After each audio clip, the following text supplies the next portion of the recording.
So one thing I noticed on the last episode when I was editing it, and this is going to sound really sad and pathetic and shitty and fake, but another thing is if people are like being silly or something, make sure that there's like some chuckles in there, because there are like even if you have to fake it, like don't like guffaw like ha ha ha, great one. But like I noticed on the last one, people would try to say something funny and they would just be like golf clap. Yeah, exactly. Like, it would just be like complete silence. So don't fake it, don't be ridiculous or whatever. But I just want to throw that out there, that like have fun. So yeah. So I've made a mess. Papers, not like a poop mess. Not like I peed myself. Just casually mention that. Oh, I made a mess. I need to change. I feel like that's a good opening line for the podcast. I made a mess. I didn't poop myself.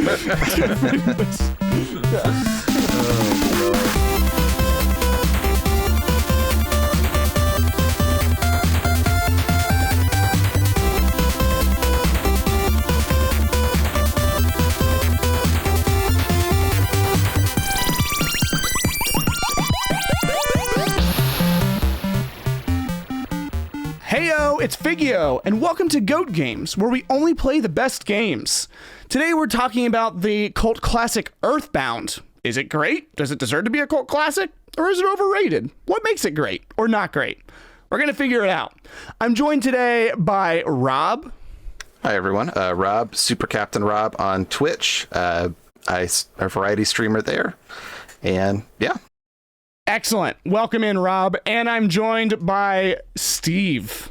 Hello, it's your boy, Steve for Cheese. I stream on Twitch. That's twitch.tv/Steve for Cheese.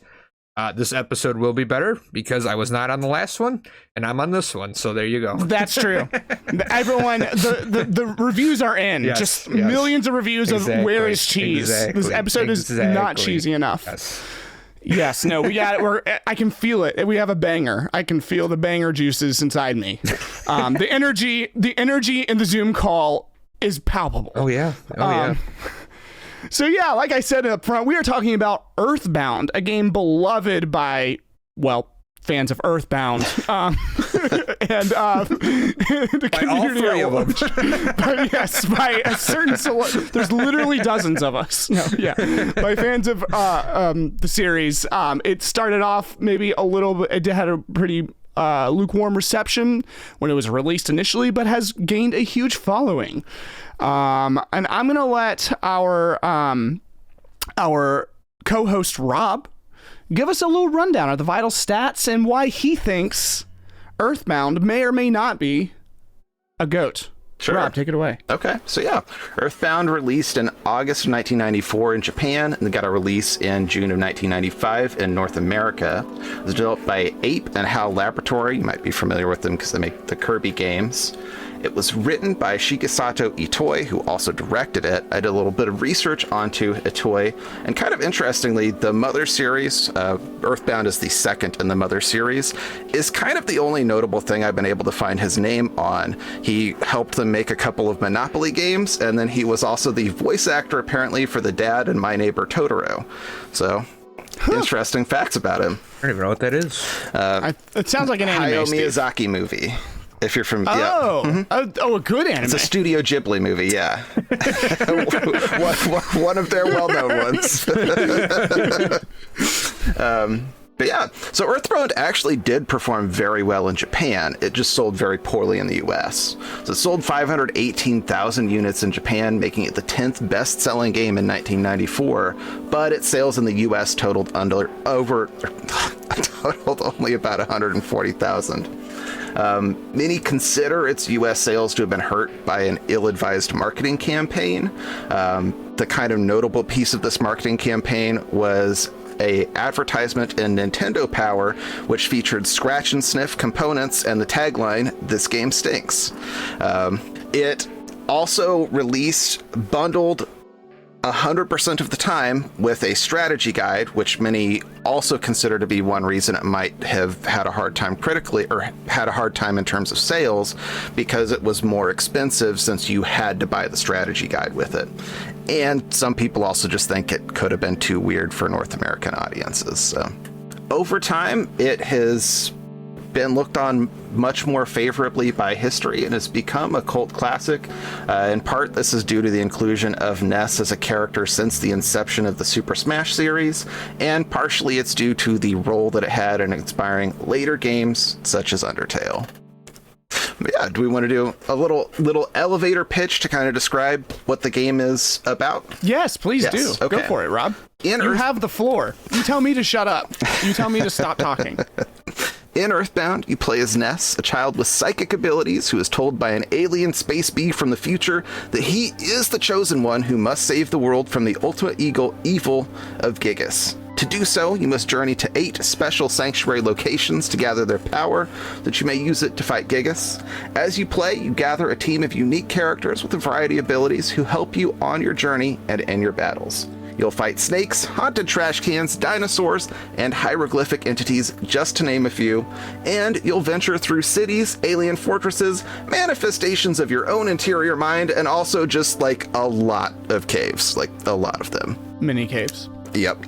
On your journey, you will disband a cult that paints the world blue, free a jazz quintet from a bad contract more than once, you'll help a village of tiny green creatures overcome crippling shyness, and you'll obtain enlightenment by giving up the parts of your body piece by piece atop a mountain peak. It's a unique experience, and while some of my favorite games have drawn clear inspiration from it, and in my opinion improved on many parts of it, there are also things about it which are unique and cannot be found anywhere else. Well, the Earthbound is memorable, charming, genuinely funny, cosmically haunting, and has moments where it expresses thoughts that are so beautiful that I just can't stop thinking about them. They've been on my mind constantly. I'd buy it. That was fantastic. Thank you, Rob. Wow. Happy to. Super salesman, Rob. For reals, yes. Yeah. I feel like I'm being manipulated emotionally. I feel like... No, that was great. Thank you. For sure. Wow. Okay, yeah. Well, I mean, now I'm going to feel bad if I have any criticisms of it. No, you're good. I have plenty of criticisms of this game, but I still very much loved it. So this game is the only thing that got me through my divorce. Well, I thought that the gameplay was a little. No, that was fantastic. That was beautiful. Thank you. Okay, well, yeah, let's, to that end, let's go ahead and talk about our experience with the game. We'll start with Mr. Steven for cheesing. So Steve, had you ever heard, I know you recently played it, and have you ever heard of it prior? I feel like I'm like everybody, where, the first time they heard of Ness was in Smash Bros. He was in the N64 one. I played that, but I never unlocked him. So I didn't really know of Ness and Earthbound until, I was also like 8 when that game came out. So I really didn't know about them until Melee. That was kind of when I first was introduced to the Earthbound world, and I still didn't even really know what it was because I was still young at the time. And, I figured out it was some Super Nintendo game that came out years ago. So it's always been like in the back of my mind of like, oh, I heard this game's good. I want to try it. I've never played it. And Smash Bros is just built on top of that too, with like Lucas and stuff. And it's just like, oh, well, now I need to know who Lucas is, and all of that stuff. So I don't know. I think it was just this past winter. I was just like, you know what? I'm doing it. I'm taking the plunge. And I used to stream a lot, and I used to do pretty decently on streaming. And one of the greats. Yeah. At one point I kind of just was like, you know what? I'm putting too much into this and I'm just exhausted. So I kind of stopped. But my last, off my last Twitch check, I bought a legitimate copy of Earthbound because I really wanted to dive into it or whatever. And it is not a cheap game. And I regret it, but I don't regret it at the same time because I'm a pretty big video game collector. So that was always one I wanted to have on my shelf. So I have it, and I played it on the Super Nintendo. And Oh, nice. I loved it. But, I also was like, I feel like I got to do the whole series. And I heard Mother 1 wasn't, like, great. But, like, I found, like, because that's another game that didn't come out in Japan. Or in the US. It was only in Japan. So there was, like, a reproduction card of it on the Game Boy Advance that I bought for, like, $20. And I was like, well, I'll try it. And if it sucks, I'll just go on to Earthbound. And I played it, and I actually kind of liked it, which is weird, I guess. I don't know. It's super old, but I don't know. There was something about it that was like, I don't know. I vibe with this game. Obviously, I used the strategy guide the whole time because I have no idea what I'm doing. It's super old like that. It's like, oh, go to this random flower and hit X. And, it's like, well, how the hell was I supposed to know that? Yeah, like original Zelda shit. Yeah, like, did you tap this rock 4 times? Yeah, you exactly. idiot. But I don't know. It's actually like one of my favorite NES games. Wow. Yeah, I don't know. I feel like I'm in a minority with that, but I really liked it. So then I played Earthbound. I was excited for that. And I thought it was way better. And I do like it a lot. This was just this past winter I played it. I beat it. I beat the whole game. And then I went on to Mother 3 after that. But that's kind of my whole experience with the Earthbound Mother franchise. Fantastic. Wow. I didn't realize. I mean, yeah, I didn't know you've like looked at the original one so favorably. Like, yeah, because it's everything. It's not like, okay. It's one of my favorite NES games. It's like, you said it. You can't take it back. No, I did say it. I did. I'm not taking it back. So hold your horses there, buddy. But no, it's like it's on the NES. It's like, okay, how many good NES games are there? That's right. Fair. You have Mario. Yeah, in terms of like story and plot and like I don't know, that was like one of like the. Like, oh, damn, this is kind of it was a little in depth for being an NES game at the time, I thought. But You're telling me you think that the plot of this is better than the plot of Duck Hunt? I don't know, man. Duck Hunt's pretty cool. But yeah, like I said, I feel like you haven't really appreciated a reproduction. Oh, wow. Guide here, too. This is a reproduction because the guide online is like, I'm sure, $200. Yeah. This was like 30 off of Etsy or something like that. So I got that too. And I got a little custom made case. This was $5. That's beautiful. Yeah, now we all know my financial spending. The whole world knows now. Yeah, and what's the routing number you use to get that? Yeah, really and now you want my social security number while you're at it too? Exactly. Yes, please. Yes, please. So listeners, baby listeners, he just held up a beautiful box of Earthbound and a beautiful guide of Earthbound. All reproduction, custom. Because if you buy the actual thing, it's like if you buy like Earthbound in case, right? Yeah, it's like $1,000 to $2,000. Like if you buy incredible. the game complete in case, it's crazy, freaking nuts. Yeah. Yeah. I wouldn't pay that much to like buy myself a new kidney. That's ridiculous. Yeah, I know. Which is the same. I think roughly the same price. I think kidneys go for about $1,000. That sounds right. That feels right. Okay. Yeah, so Rob, what experience have you had with this game prior to this episode? Yeah, so I actually tried to play this game when I was in junior high. I think I had been introduced to the character through Smash the same way and was interested in him. And a friend of mine had shown me how to install emulators on my computer. And I thought it would be cool to check out the series. I played, I would say, about a third of the way through the first Earthbound and made it up to a boss that you all probably ran into as well, Master Belch, and did not pick up on the many hints about how to beat him, and got stuck there and gave up and did not come back to it, and always kind of regretted it because I remember prior to that thinking that it was a really cool game and that it was charming and funny and I liked it. And so coming back to it now, I was really excited to get to play it. Unlike Steve, I did not play on original hardware. I played the release. It's true. It's true. Pathetic. I don't know why I'm associating with I can leave now. Low class. I played At least Figgy played the real thing, right? No. Yeah, totally. Yeah. I Figgy- built an SNES with my bare hands. please. There you Oh, go. That's please. the vintage way to do it. I know that you played it on your Switch like I did. Do not I did, yeah. tell me otherwise. I safe scummed my way I home. did too, Yeah. very much. I liked this game a lot. I would not have been able to beat it without abusing the save states of the Switch. Because it's true. a challenging game.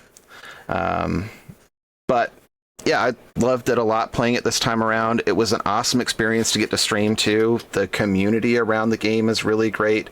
I had a lot of really awesome people in my chat who helped me with some of the more obtuse parts of the games that I would not have figured out on my own, including that same Master Belch fight, which I again managed to miss all of the various obvious hints on until they yelled at me. We meet again, Mr. Belch. We really did. But we beat him this time and pushed all the way through, and I beat Gigas, and I feel very good about it. Fantastic. Well done. You're better than I am. So I'll talk about my experience with the game. I also first heard of it through Smash and was not intrigued by NES. I remember being annoyed and disappointed because I was playing the original Smash, and you know it's pretty onerous to like unlock all those characters or whatever. And I got Jigglypuff, and I believe Luigi was unlockable in the those are original the only Smash. two I unlocked at the time. Yeah, and then like I was like, oh great, yeah, I love Pokemon. Luigi's okay, he's fine. And then like there's a fourth one who I can't remember. Captain Falcon. Captain Falcon. Yeah. Captain Falcon, who I did not know, but it's like clearly this man is quality, like with his Falcon punches and stuff. And then I was like, okay, there's one more, and then I was like, who the fuck is this 8-year-old? I remember personally being like disappointed. Sorry, Earthbound fans, but I mean that's just because I had no context.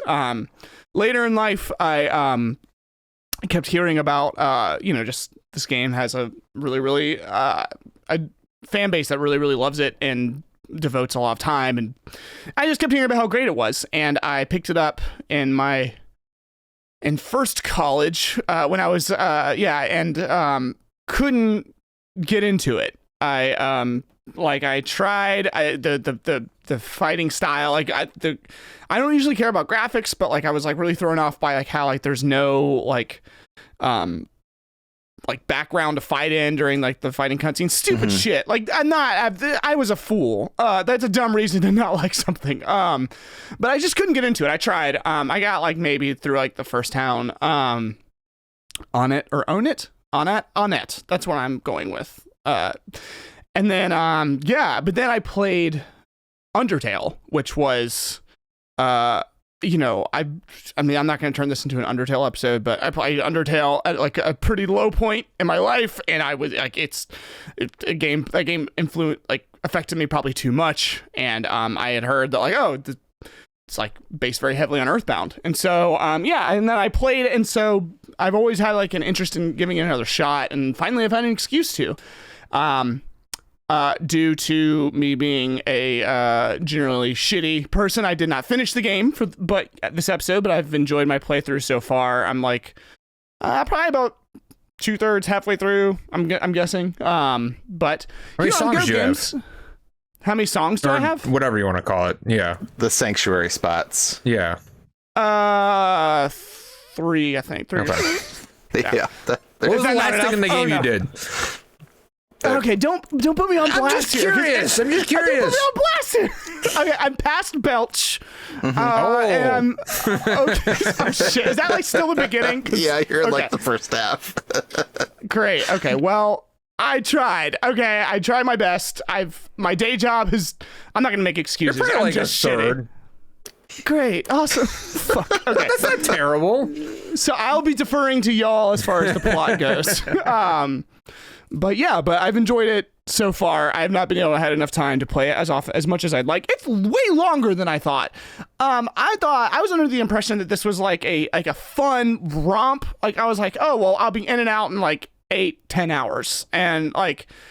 The average time to beat it, I think, was like 30 or 40. If like, That's a legit game. Yeah. Yeah. I know Undertale you can run through in like 8 hours, but yeah, I think I definitely longer than that. Exactly. I think I based so much of what I was expecting on Undertale, which was not entirely. Yeah, the average time to beat it is 28 hours for the main story, according to howtobeat.com. Which honestly, like, I've been blown away at how much Undertale is not only like inspired by, but like just straight up lifts things from this game. It really does. It really does. I love Undertale still. It's one of my favorite games. But yeah, there's a lot of moments playing this where it's like, oh, I see where you got that, Undertale. Exactly, yeah. I straight up whole phrases lifted up. I mean, they would be, I guess, references and winks, but like, every time I saw like, and nobody came, I'm like, oh, hey, hello, Toby Fox. Now Toby, he started making Earthbound hacks. Correct. Yeah, originally, he made a Halloween hack. Yeah. And then ran with it and created Undertale. Okay. So that's my experience. Probably not enough experience to put a whole episode out on it, but I mean, I've got you now, listener. You're stuck. So. That's why I surround myself with more qualified people in everything that I do. So, how did y'all feel? So I guess we all kind of played it as adults, from various levels of recency to literally pulling an all-nighter and beating it last night to like playing it like, more recently to being in the middle of it right now. So what are your general thoughts on it? Like what's stuck out to y'all? What has been good? What's been bad? What's made you cry? What's made you rage? I like it a lot. It's definitely not a perfect game. It does this weird thing where it's like it aged well and horribly at the same time. That's a good way. I agree. Yeah, that's a good way of looking it's at weird because it's like, I don't know, you play it and like, I know you were kind of shitting on the graphics. I mean, you said it. You said as it. A younger, foolish thingy. No, I love it. It's got that cute like 16-bit art style, and I don't mind that. There are, like for one thing, the inventory management in that game, like it's holy awful. small. Like there'll be times where it's just like I want to go buy something in a store, and it's like I have to spend like a good 25 minutes between calling whoever needs to, like, I need to call to like pick something up and then drop something off and then sell it and then go back to the bank and get money out and stuff like that. There's a lot of that, especially later in the game. Yeah. And it gets a bit much, but at the same time, like I said, it looks great. It plays great, I think. And I think the story's fine for what it was. So it does this weird thing where it, like I said, it aged poorly, but great at the same time. And I don't know. You can definitely tell it's an old game. Yeah, I think that's a really good take because it seems kind of like caught between these, like, some things that are like way ahead of its time. You mentioned the inventory being like super crappy, and it is. And then also some quality of life things that are just like, oh, this is great. Why don't more games do this now? Yeah. One thing that pops to mind specifically is how you can how if you get above a certain level, you just automatically like win a fight. That's so good. I don't know if other games have implemented that, and I've just There's missed a couple them. that do, but it's not most of them.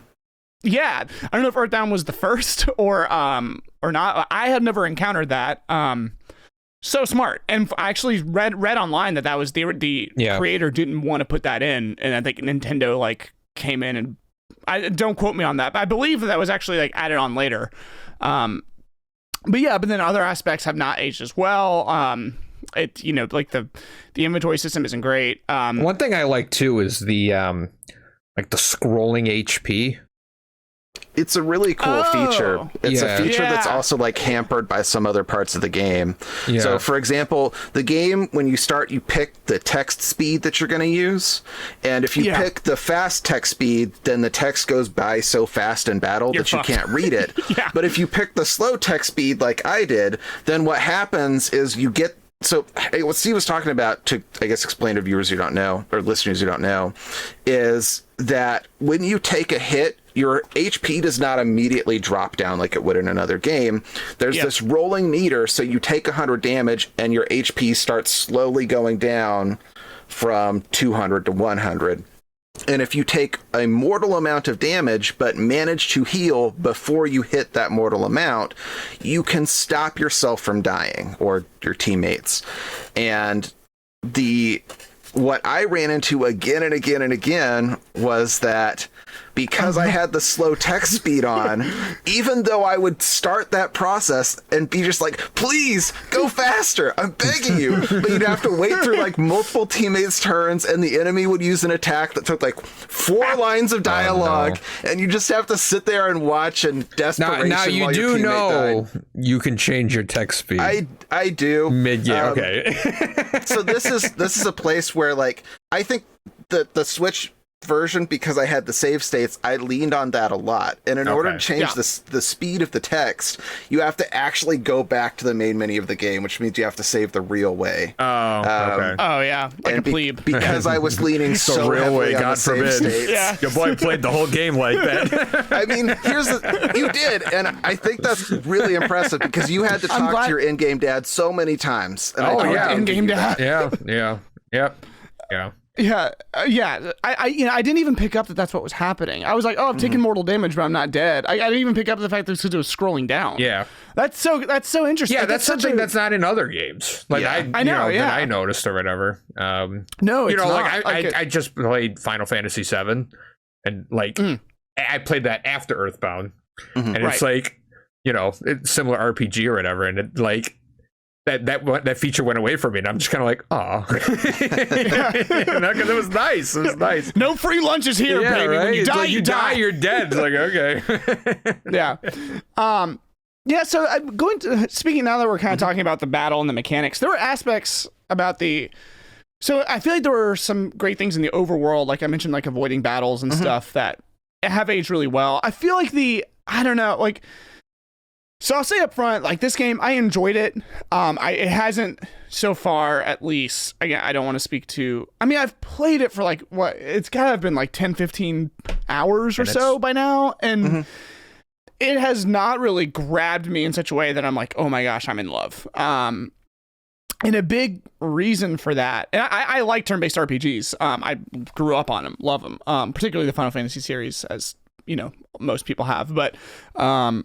I don't love I just feel like the combat is like a little, again, where I am, maybe it gets different as it goes on, is a little shallow. It's like, it's not, so I'm thinking about other games in this era. So Final Fantasy VI came out, I think, the same year. And a lot of people regard Final Fantasy VI as being like one of the best, extremely, extremely good. And then Pokemon comes out, I think, a year or two later. I think it's 96, like the first Pokemon game drops.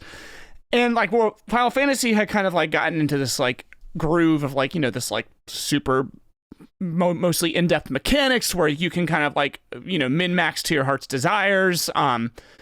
And then Pokemon found this like really, really lovely, elegant simplicity where it's like you don't necessarily, you can get, I mean, people get super competitive with Pokemon, but if you're a kid and you're just like, fire beats grass, you're good. Like, and I feel like this game kind of landed in like an awkward middle ground to where, I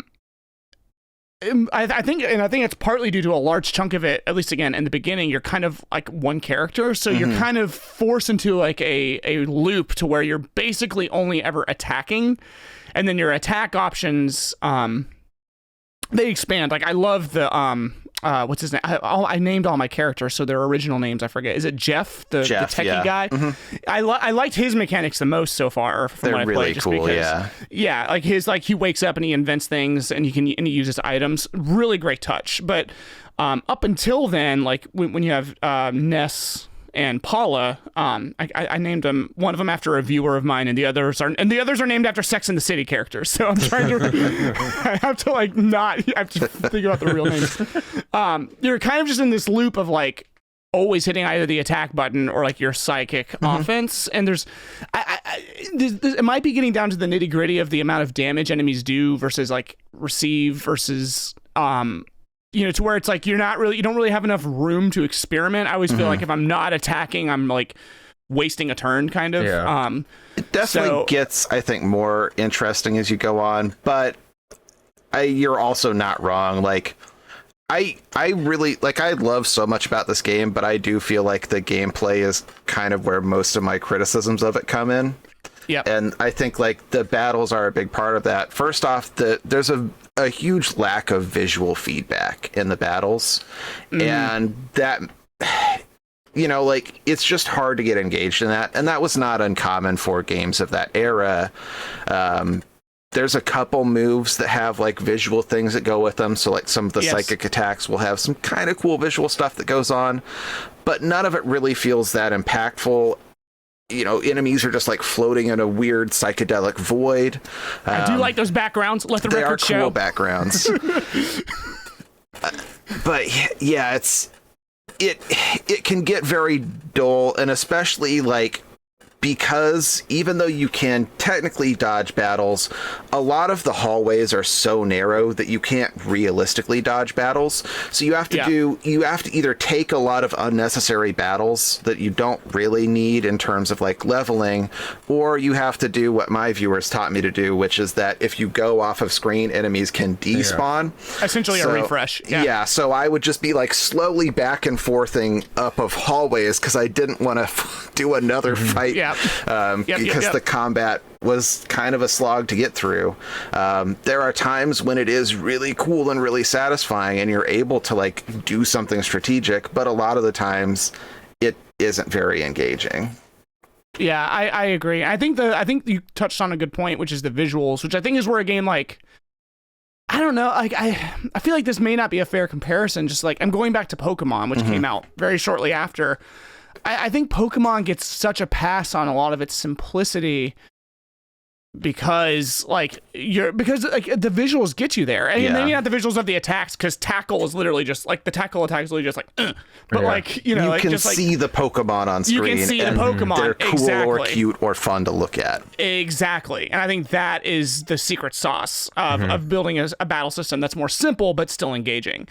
That being said, outside of the battle system, Steve, hold on. Did you have any thoughts about? No, I agree with what you were saying. Where, you know, there's not really much room to experiment with like stuff. Yeah, I kind of agree with like the whole strategy of you know, there's not much room to like strategize, and you know, because there's a lot of like moves where you can do like offense up, defense down, you know, like all that stuff like that. I will say in Mother 3, I don't know if this is just the way I played it, but in Mother 3, I was using like offense up and defense down like almost every boss battle. Because it was super beneficial. So I don't know if that's just something they fixed later on, or if that was just the way I played it. I just played it differently. But I definitely do agree with like, you know, there's not much. It could be too because you don't have a lot of insight into what the stats actually are during a battle. Yes, that was another point of mine. Using defense up or offense up, it's hard to gauge how much of a difference that actually makes for you when you can't actually see what your own stats are. You can't see how much HP the enemy has, get an idea for like what percentage of their health you're doing when you hit.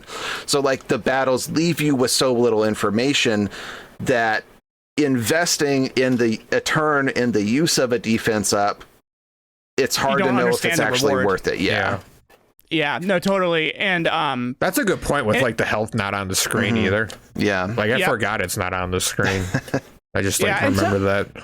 And some games get away with it. Like a lot of Final Fantasy games don't have health bars. But you can like, again, I think it comes down to like, I think it's like the percent. I think it comes down. I'm not a game designer, so I'm talking out of my ass here, but I think it comes down to how much health the enemies can take off. Because like with the Final Fantasy, you can't see the health bar, but I feel fine trying a new move. I feel fine like, what does this do? And like experimenting. Another fix would be, or another thing is they could, and this is a product of a lot of older games, a lot of older RPGs, especially like there's a little bit of obfuscation about what different things do. Like they aren't very clear. Like I'll get a move and it's like Psi Magnet. I'm like, okay. And like, and I'm like, well, it's not a metal enemy. I'm not going to like, and I think you might be able to go to like a help menu inside your main menu to look at what your battle things can do. But a simple fix of just like this attack does this. It's not accessible. Oh.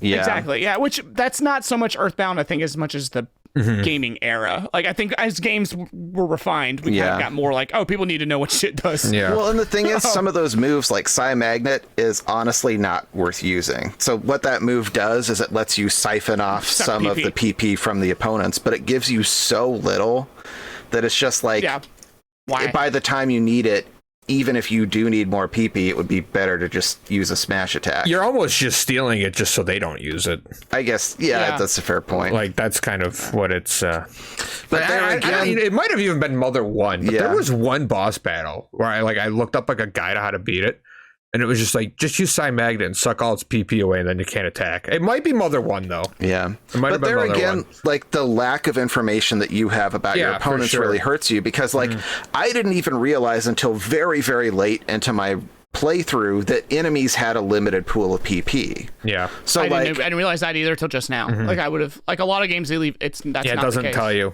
Yeah. And you don't run into it unless you're deliberately testing to find it out. Yeah. Or running into like one of the boss battles where it actually starts to matter. Yeah, and that gets back to like, it's not fun to experiment like it is in Pokemon. You're like, I don't know. Yeah, like, oh, Leer, what does that do? Oh, that move sucks, and won't do that again. Yeah, exactly. And like, so, and I read online and watched videos and stuff about how the development for this game took a long time. And it feels to me so refined in so many areas, except I feel like the combat, like the actual gameplay, to me is the thing that feels like the most unfinished. But moving on from the gameplay for a little bit, we can come back to it if we just want to keep like, just talking about how. I think the thing is like, it's not a game that you play for the gameplay would be my argument. Exactly. Yeah. Yes. And that is what I'm getting to, because what I didn't like about the gameplay, I love. This game has charm just oozing out of like every like orifice. Sorry, I said oozing out of every orifice on the podcast, but it's just like everything about this game is just like, you can tell just like how lovingly crafted it is. It's funny. It's funny in a way that's like way ahead of its time.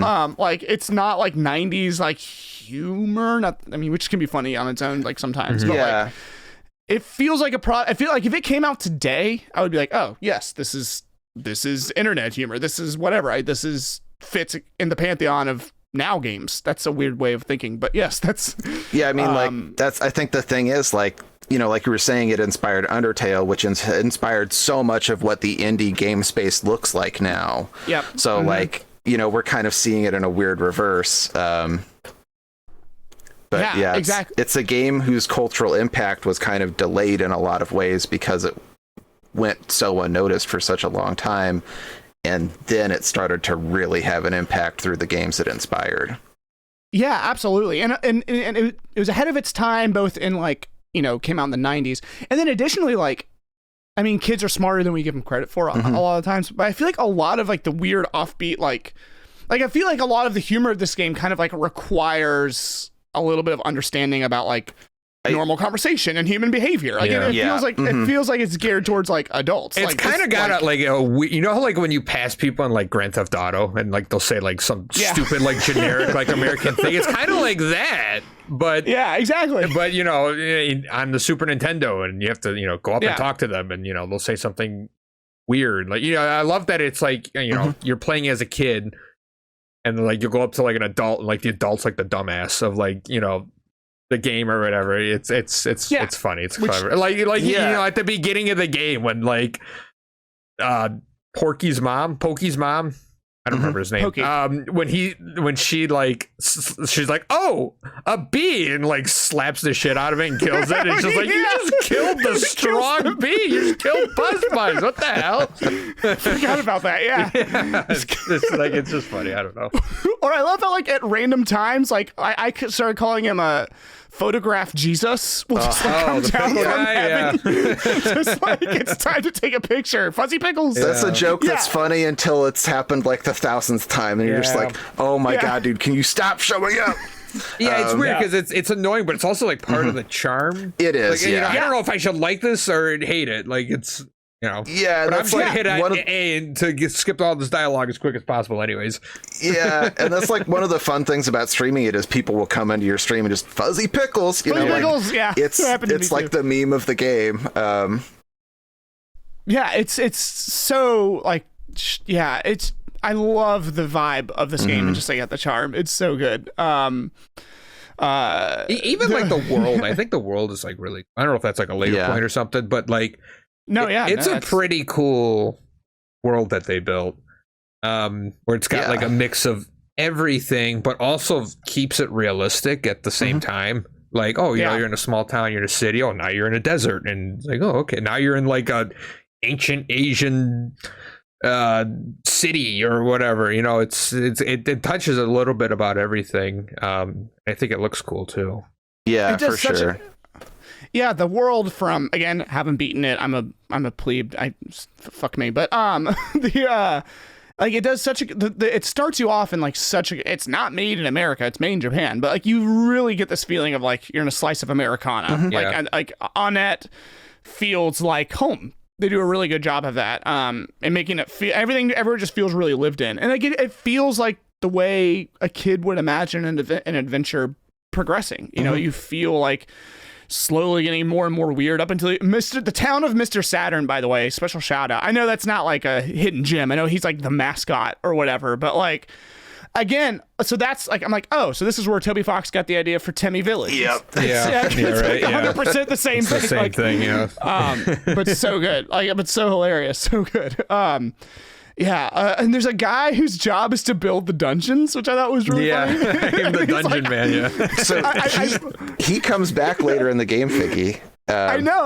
I can imagine, because he said, I'm going to be the first combination of human and dungeon in history. And that's a sweet... I'm looking forward to seeing how that pays off. Yeah. So, like, I mean, you can spoil it. I've opened myself to spoilers. So I feel like it's worth talking, because it's such a good example of how clever the game is that... Yeah, go for it. You find him again later, and he has turned himself into a dungeon, and you go inside of him. And it's like, the music is intentionally bad, which is a joke, because look it up. He has all of these little signs that he's left everywhere to like, that you read the sign, and he's like, here's why I designed this part of the dungeon. Oh my gosh, seriously? Yeah. Or like, I gotta finish this game. Like you'll run into a sign and it'll be like, this music is my masterpiece, and you're like, oh, it's so bad. No way. Well, I'm pulling it up. Oh my gosh! Oh jeez! Oh fuck! Yeah, you get to spend like 30 minutes in there just living through that. Oh my gosh! It's a time. Really bad. Oh, yeah, that is, it's contrasts so much with the, oh my gosh, I gotta turn this off. I'm sorry, listener, it's audio poison, I can't. That's really funny. Yeah, and I mean, like, and it's like so, and it contrasts so well, because I generally love the music in this game. Yeah. Like, just the opening theme for, like, Onett, like, that, like, so one thing I noticed about this game's music, is I feel like, and I need to listen to more of that era's music, but two things stuck out to me that I was like, I wouldn't expect this. So first of all, the compositions are great. Like he just does such like a everything just feels so like, everything just has this bounce to it all the time. Like and like everything just feels like bouncy and light and childlike. But he also that's very loud in my ears. So I'm playing the Onett theme, which I think I can do because I'm talking about it. It's fair use. The bass line, like, this game makes such a big use of the low end. Yeah. And I feel like, and like the bass in a lot of their songs to give it that like bounce and kind of like oomph. Yeah. Which I feel like is so weird for the time. When I think of 16-bit music, I think of like beeps and boops. I feel like it's especially notable in the like battle theme songs, where it'll be like just a bass line and you're like, am I hanging out at a jazz club? But it's awesome at the same time. Yeah.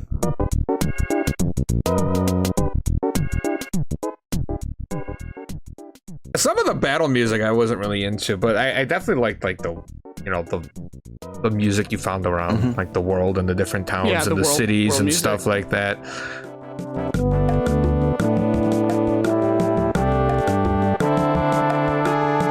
I did find a spoiler for a song called Pokey Gets Serious, which is the battle music for Pokey. Oh yeah. Like halfway it starts off like beeps and boops, and then halfway through it turns into like actual metal, or like, I mean, it's MIDI. It's not like actual like instruments. But yeah, love it. And also they make a good use of this. Again, I'm getting a little in the weeds. If y'all don't have things to say about this, that's fine. But I noticed that they use the stereo field a lot. Like, I feel like a lot of songs back then were mono. Like, you know, so everything just comes in one place. Whereas this game constantly is using your left and right a lot. Like the song is bouncing back and forth in your ears. The bass line does it. The snare, like a lot of the drums do it, which is one. I feel like I might be wrong. I'm not a video game music expert. Unique for the time, and two, even weird now. Like, the game is just like the musicians seem to approach the game with the same kind of. I should look up the composer and give a shout out with the same like, I don't know, curiosity and like this feeling of experimentation that like runs throughout the whole game. I'm gonna look up the composer so I can plug a name real quick. Love the way this game sounds. I feel like it's quintessential music you would find in like the 80s or 90s, you know, like video game soundtracks like that. I think it's, I think it sounds familiar, but like experimental and weird. And it also gets like super somber at parts, like when it needs to be and stuff like that. Like it does a really good job of setting the emotion you're supposed to be feeling at a certain time of the game. You know, like you said, on it, like that, it's all like bubbling cheery, like, oh, you know, da, da, da, da, da, da, da, or whatever. But you know, there'll be serious parts of the games where it, you know, it definitely tones it down a lot, to a point where it doesn't feel out of place either. Yeah, no, I can. Yeah. I'm sure if I finished the game, I would know. Yeah, that, it's a game that has like fantastic sound design most of the time, and then there's just like a couple places where the sound design is really grating. What do you mean? Like intentionally grating, like the Dungeon Man? Because Dungeon Man is intentionally grating. Like that one is like, it's a joke that it's bad, but it's also a joke that you have to live through. But then there's places like, you know, at the start, the like meteorite sound is just like, wow, wow, wow. Yeah. You know, you're just like living through that. Because it goes on that whole time during that intro section. Yeah. And there's just like...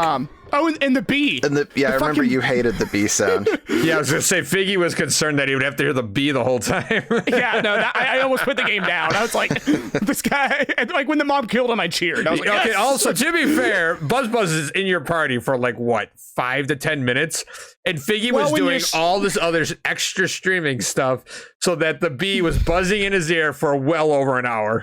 It's true, like Silence of the Lambs, like just listening to it like nonstop. It was just, are the bees finally quiet, Clarice, or whatever? Yeah.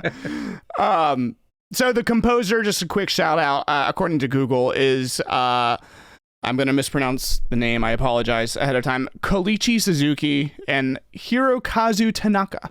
So I thought they did a pretty great job with the music, at least. Yeah. The sound design of Buzz, whoever put that in, can you know, they don't deserve that. I'm glad they're probably no longer with us. But damn that fly they recorded. But let's shift gears a little bit and talk about the visuals, if it pleases the podcast court. But I mean, I thought the visuals were great, super bright, fun, 16-bit, right? Not 8-bit sprites. Like, there's so many places where they shine. Like, apart from the places in battle that could you have visual feedback, like the enemy designs are really unique and cool. Yeah. And like the locations in the game are so engaging and cool, other than the billion caves. I was very done with caves by the time I was done. But like, there's other parts of the game that are so unique and cool. I've never seen a location like some of these places in any other game. Like in Fourside is like the big city that you go to, and there's a part of your journey through Fourside where you go to Moonside, which is like the inverse version of Fourside, and everything is done with these like just lines on black background. So it's like a black background and these like neon colored lines that every building and thing is made out of. And it's so visually cool and unique. Just like there's locations in the game that just like stick in my brain. And especially the my sanctuary locations, the 8 places that you're trying to go to, I feel like are really beautiful when you get there if you like take a chance to soak them in. Like one that really stood out to me is the one in Fourside, is this location where it's like a vacant lot behind the department store and there's just this like big crystal in it. And like I think the game does a really good job of taking that idea of like, here's a vacant lot, but there's something mysterious and beautiful about it. A literal diamond in the rough. In the rough. And like it's really cool to see a game play with that idea of like, here's a place you wouldn't normally think to see beauty, and it's beautiful. Yeah. And that's really, really lovely. I didn't make it to the department store yet, but I think the shifts, I feel like I haven't, I'll withhold a little bit of my opinion on, because I feel like I haven't made it to a lot of the more interesting areas yet. The most interesting area so far has been Mr. Saturn's town. That was, in the factory, and the Mr. Belch factory was cool too. But I do really love the backgrounds that I like that, rather than I appreciate that they experimented with something different with the battle visuals. Is it as engaging as if they had just done the Final Fantasy thing and just put like an actual environment? I don't know, but at the very least it's different. And I think I read that like they have one guy who made those backgrounds and he did it for fun, or did it like outside of the game anyway. And they had like one guy who like did all the backgrounds, and it was like his passion, which is like such a fun way of you mean his passion was doing drugs? That's what you mean? Yes. Yeah, exactly. Yes. LSD was his passion. Yeah. The source I was watching to called him a background otaku, which I think is just what they call like people like LSD. LSD professional. That's what his real title is. Yeah, exactly. I kind of like that as like if you're trying to buy LSD now, you just like, you don't know if the guys are like, hey man, are you a background otaku? Oh, amazing. Yeah. So, I thought the visuals were great. I feel like I haven't gotten to the parts of the game where they might blow me away a little bit more. But what is there, like all like they've shined the most during the sprites in the battle in the battles. And so many of the characters in the overworld look super weird. Like I remember when I first saw, I think it's Nessa's mom, and her like has like her like I don't know if it's like Porky's mom. It's Porky's mom. Yeah. I don't know if it's a limitation of the. I don't know if one, it's a plot point I haven't gotten to, or two, a limitation of the what they were making, or three, supposed to be funny. I think it's supposed to be funny. Supposed to be, she got way too much makeup like, on, and she just looks ridiculous, yeah. That's what I always took it as.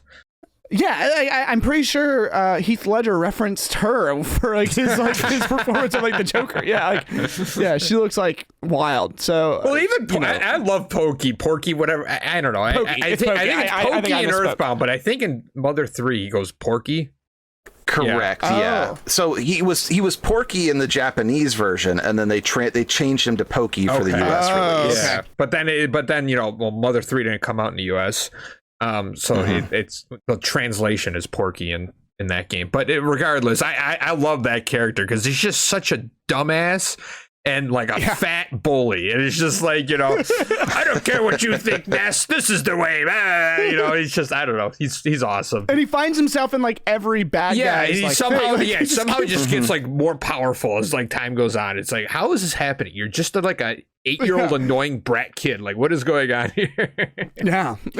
Well, it's funny. When you ran into him at the front of the game, he like asks like, "Can I be your best friend or something?" And I'm pretty sure I said no. I was like, "I'm out." And then I was like, "Is this why he turned evil?" Because I was like, "Nah, dude, I'm not into this." Actual you are the reason. You're the villain. His villain origin story. I could have stopped it all. Save the world. Yeah. yeah, super fun. Visuals and stuff. So I'll edit that out. We talk about the story. Yeah, let's talk about the story, All please. right. The writing is the best part about this game. Well, I feel like the short-term story is very cool, very charming, and everything. Mm-hmm. But the long-term story is kind of weak. The plot, yeah, kind of. Find the 8 things, and then you beat the final boss. Mother 1 does this thing where it's the same thing. Find the 8 things and then beat the boss. The MacGuffins. Mm-hmm. But in Mother 1, it's explained much better why you need the 8 things, I feel like, than in Earthbound. Earthbound, they don't really give you a rhyme or reason. It's just like, hey, go do this and do it. I think that's part of what I like about it, though. There's like there's an enigmatic quality to those places, and there's some like really beautiful things. So like, I was when I did my elevator pitch, I was like, there's some things in this game that are so beautiful that I can't stop thinking about them, and like. When you go to those My Sanctuary locations, Ness will have these little like psychic visions. So sometimes they'll be kind of silly to be like, Ness thought he smelled steak for a second. Yes, I've noticed that. Or like Ness thought of his mom or whatever. The one that really sticks out in my mind is he has this one where he has this vision of his mother as a young girl. And like, I don't know, maybe it just like hit me in the right way, but I knew there was a word for this. I had to look up the word. It's Sonder is the word for like the realization that like other people have as rich an internal life as you. And I guess like the idea of like Ness seeing his mother as someone before she was his mother was like a really beautiful thought that the game, like, it's not diving deep into, but it's there for you to go into if you want it. And I think we should probably talk about Gigas last, but there's a lot about Gigas that I think is actually really, really interesting. The game doesn't explain it, but that's part of what makes it so intriguing, is that like it's kind of like a Space Baby from 2001 type thing where everyone's got theories on what Gigas actually is. So as someone, I was just going to say, like, in Mother, like I said, I touched on this a little bit, but in Mother 1, you find the 8 things, and basically, it's the same thing. It's like 8 melodies or whatever. So you find the melodies, and then it ends up waking up this girl who, was a vision and everything.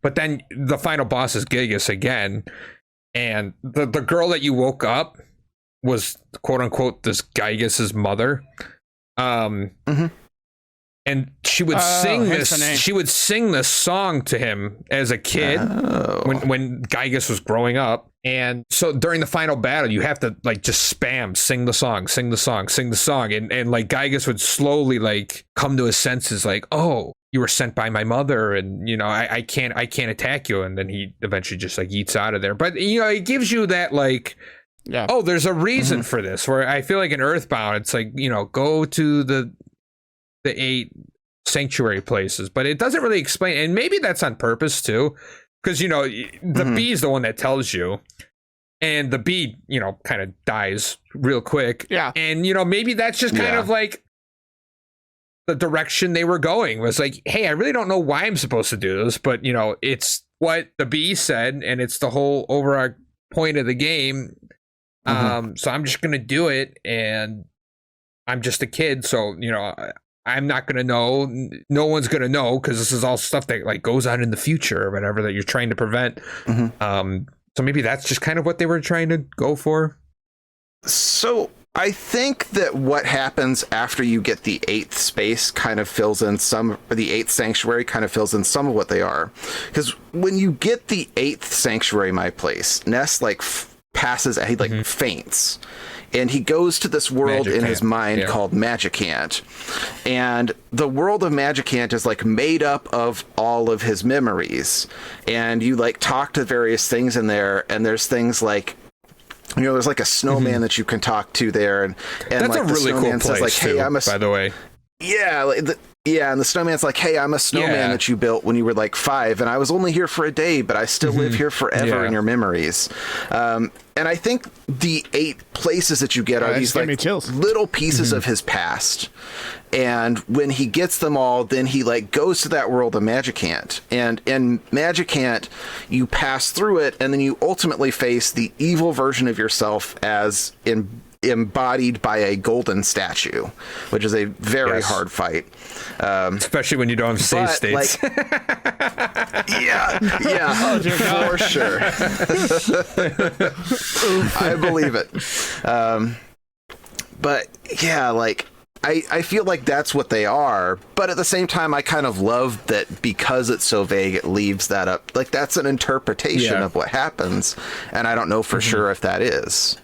So, yeah, in my experience, which again, I'm not all the way through it, so I feel like, okay, I'm going to spin my lack of knowledge of the game as a positive. So I feel like, one thing I often heard about this game and the series in general, apparently the next game, Mother 3, right? That's technically, because Earthbound was not the real name, it was Mother 2. Apparently leans into this harder, which Steve can speak to if he wants, but I feel like I kept hearing about how this game is like kind of similar to Undertale, can really tug at your heartstrings, and like can be like really like an emotional experience, which I love. I only like games that either make me cry or rage. I'm an emotional man. I like to either hate the game, I like to either be angry like I am in a Dark Souls game or like weeping. So like I was like, oh, this is great for me, and so I was really excited about it. And what Rob just said about like the memories and the snowman, that one quote from the snowman that I have not run into yet, I was like, oh wow, that's lovely. It's very Undertale-esque too, Exactly. Exactly.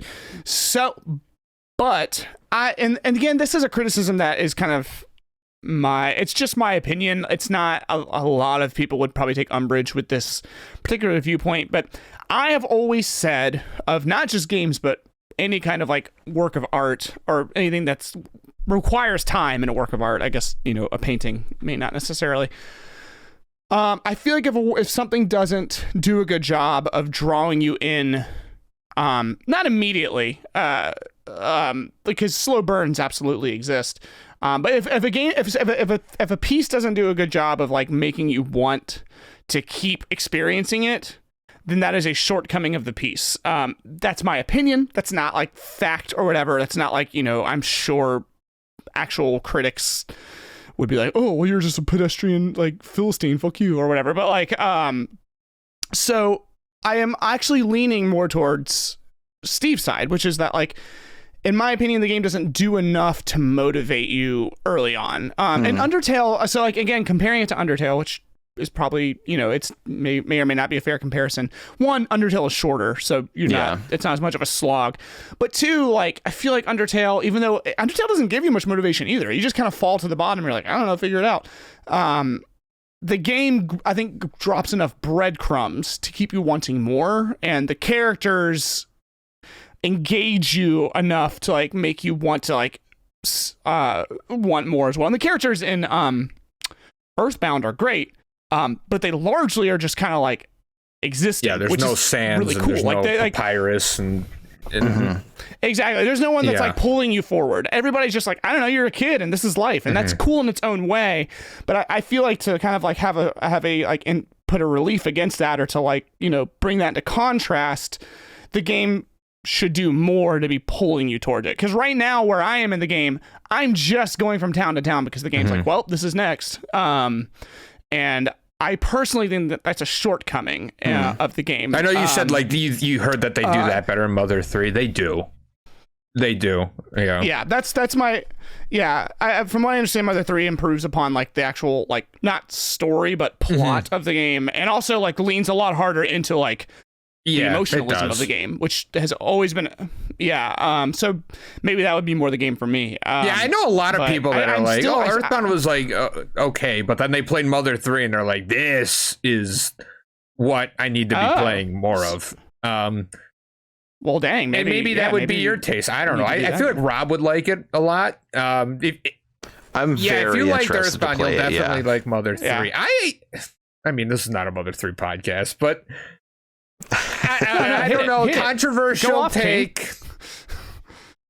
Go off, I King. like Get it. Mother 1 and Earthbound more, I think.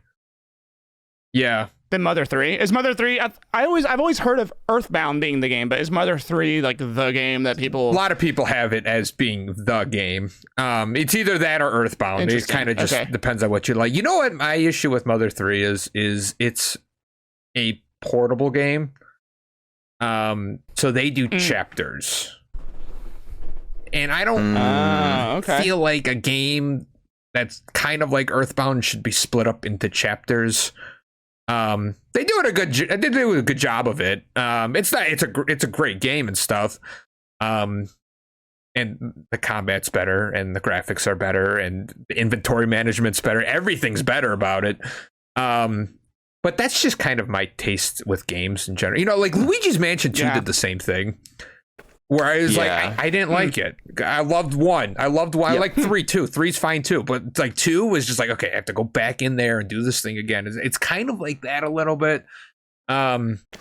Interesting. So can you pinpoint what exactly about a chapter? I mean, is it just like a feeling, or is there something specifically about games that are broken up into chapters that like bothers you? I've never heard that take before. It's interesting. You know what it is?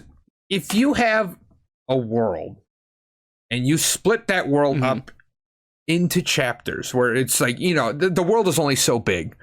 And it's like, okay, well, like, you know, chapter 2, it's like, okay, well, now I have to go back in there and do the exact same things I was doing and then get back and stuff, you know, it all for the sake of it being like, you know, focused on being, it's a portable game. So, you know, we want shorter sections of like completing things. Gotcha. That's when I get annoyed. But when you're playing games like, I don't know, does Last of Us have chapters?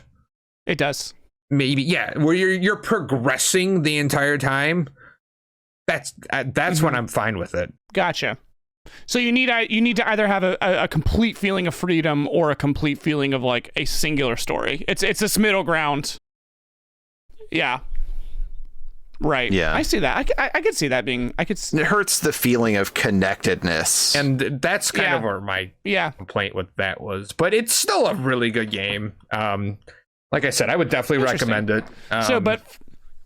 But for that reason, you like Earthbound more because it's more contiguous and like open, I don't know, like free kind of. You can't picture a game like Earthbound being split up into chapters. You know, there are chapters in the game where it's like, okay, now I'm in the next town. Yeah, I'm in the next town and stuff. Like that's all fine because it just flows together. But I hate when it's just like, okay, chapter 1, and then you go back to wherever they spit you out at, and you have to travel up. Like a game like that shouldn't be split up into chapters, I guess. Interesting, huh? So I didn't know that about the next Mother, about the next one. And I mean, like, so, yeah, I feel like the game, as it is, I feel like the plot is another shortcoming of the game. I do like the openness of it, though. I will say, like, I asked early on, like, does this game have a fast travel? Because, like, and someone said, like, well, due to the nature of the game, you'll never really need a fast travel because I guess you're never really revisiting old places. Like, you're always moving forward. Which you do actually eventually get a teleport. It's actually a really funky teleport ability. Is it the one that Jeff uses? Is it that machine? It's not the machine. It's really funny the way that it works, actually, because the way that it works is you have to run very fast to use it. So if you, like, you target yourself in a direction and then you hit the teleport button and then you just run straight forward. But if you run into like Back to the Future, but if you run into anything before you teleport, then it stops it. So you have to like find these long avenues, which means you can't use it in every spot. But you do get an upgrade at some point where you don't have to find a long avenue. You can just run around in a circle. You need to find a big open area because you run in an expanding circle. Yeah. I always, it's like, coming from someone who played Melee and watched the Melee opening a million times. At one point you see like Ness like shoot out of like a teleporter, like running, like he just like finished, and it's like, oh, that's where that came from. He was running and teleporting. Yeah, now I know what you're talking about. Yeah. Yeah, well, that I never realized that. So I guess someone just lied to me on stream, which is fine. I'll make sure to ban them. But yeah. But yeah, so I feel like this game could have done more to keep me invested, because I did not feel invested at all. Now, That's fair. What kept me invested is that the fact that people say, no, but really, this game, like the end, mouth. like once you get to the end game, it's like so beautiful. But like, I feel like a work should stand on its own to where like, if I had no hype surrounding this game and I played it, I'm intrigued and I'm invested. I shouldn't have to rely on word of mouth of like, no, but it's worth it.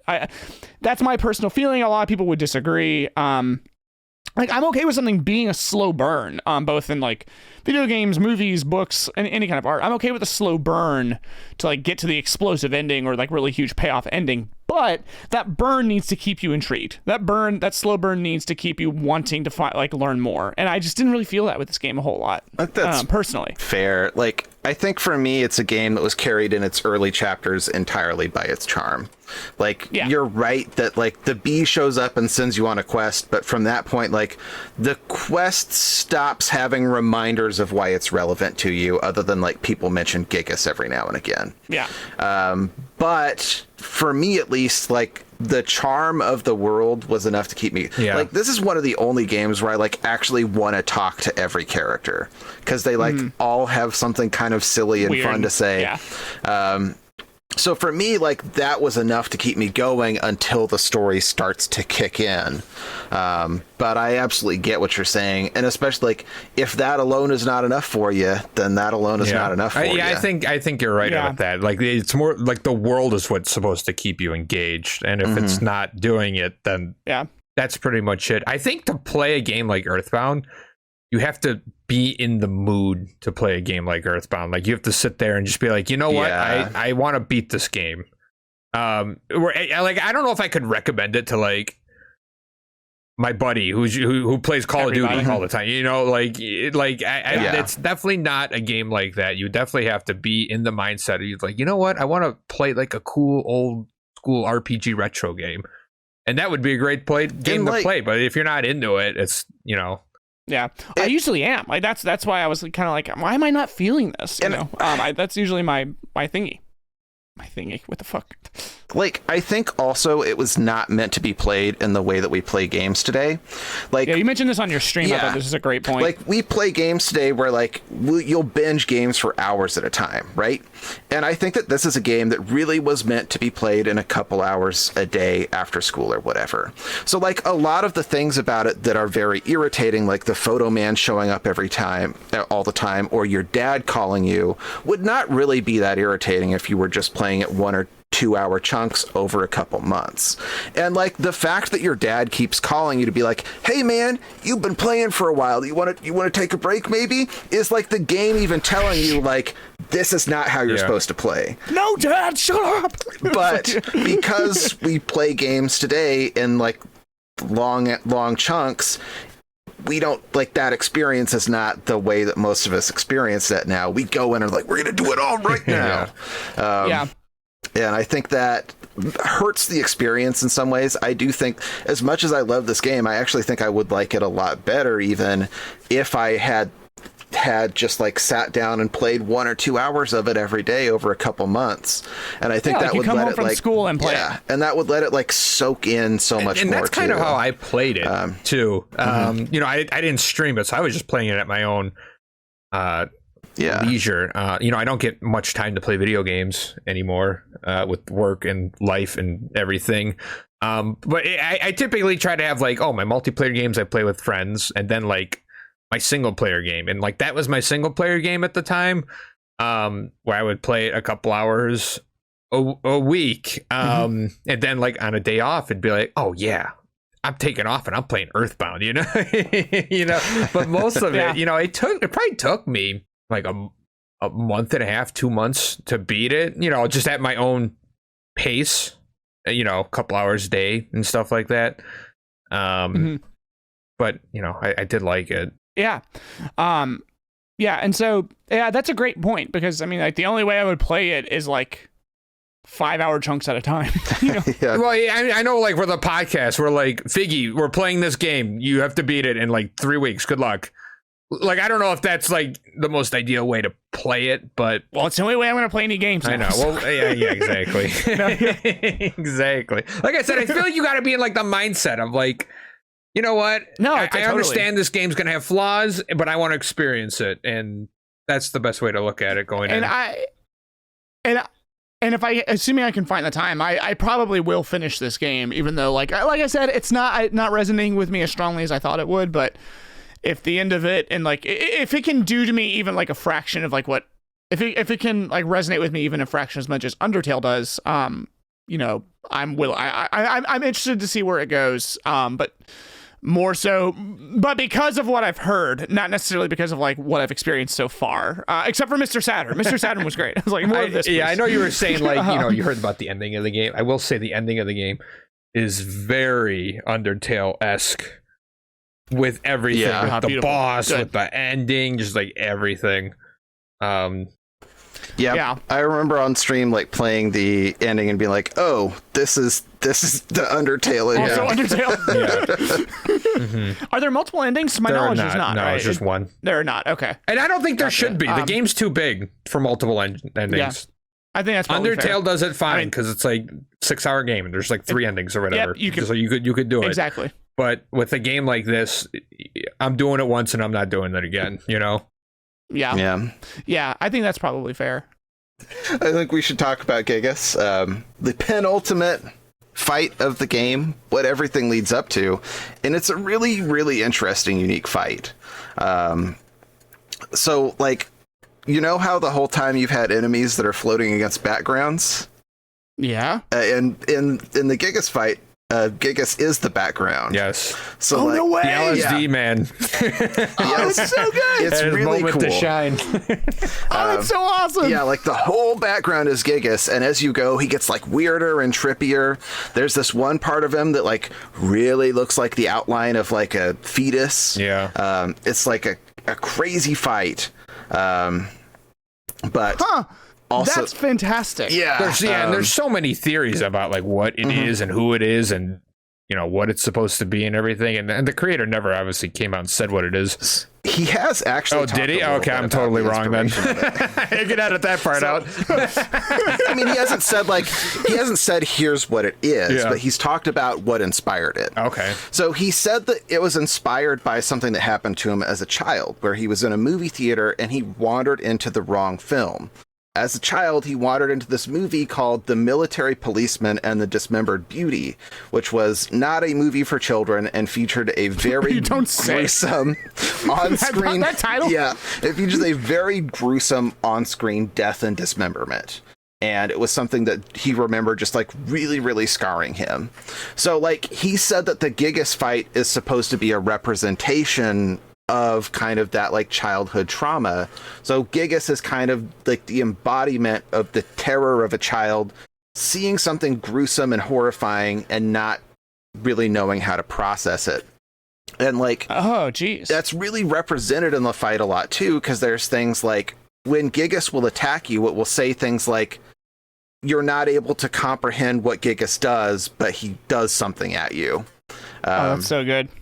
So yeah, it's just like it's a really, really unique experience. It's really cool to know that like the creator was drawing on something like that as like what he was trying to bring out. And yeah, like Steve said, there's a lot of fan theories about what Gigas is. Does the game ever get into like the motivations, or does it stay full-blown spoiler territory, obviously, which is fine. Like I'm not fussed about it, but does the game ever get into like, this is Gigas's motivations, this is what you're saving the world from, or does it remain kind of nebulous and you just fight this like unknowable like cosmic background? Remains pretty nebulous as far as I could tell. I mean, maybe Steve noticed something that I didn't. So I think or maybe it's explained in other games. Well, the biggest thing is when you first turn the game on. I know you guys never turned it off because you cheaped it out. But when you first turn the game on, you see like the UFOs like destroying the Earth and stuff like that. That's pretty much like in terms of what they give you in Earthbound alone. I did touch about this a little bit in Mother 1, but Mother 1, it's such a convoluted plot, which is funny because it's an NES game. But basically, there was a guy and a girl, a couple, and they got abducted by aliens, and they needed, because the guy was like a scientist.